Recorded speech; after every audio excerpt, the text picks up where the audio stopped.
Police শিক্ষক বা health ডিপাৰ্টমেণ্টত প্ৰব্লেম নাই প্ৰব্লেমটো অকল এই গ্ৰেড 3 আৰু গ্ৰেড 4ৰ পাৰ্টিকুলাৰ দুটা ছাবজেক্টতে আছে দিনটোৰ কোনোবা এটা সময়ত আমাৰ গ্ৰেড 3 আৰু গ্ৰেড 4 কমিশ্যনে পৰীক্ষাৰ যিটো আমাৰ গ্ৰেড 3 আৰু গ্ৰেড 4 পৰীক্ষা অনুষ্ঠিত হ'ব তাৰ সিলেবাছখন প্ৰকাশ কৰিব মই সংবাদ মাধ্যমক অনুৰোধ কৰিম যে আপোনালোকে যাতে সিলেবাছখন অলপমান বহুল প্ৰচাৰ কৰি দিয়ে ছাত্ৰ ছাত্ৰীসকল যাতে উপকৃত হয় আৰু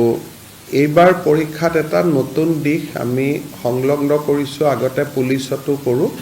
যে এইবাৰৰ পৰা নিগেটিভ মাৰ্কিংৰ এটা সিস্টেম হ'ব অৰ্থাৎ ভুল উত্তৰ কৰিলে মাৰ্কিংটো নিগেটিভ হ'ব। সেইদিনাখন মই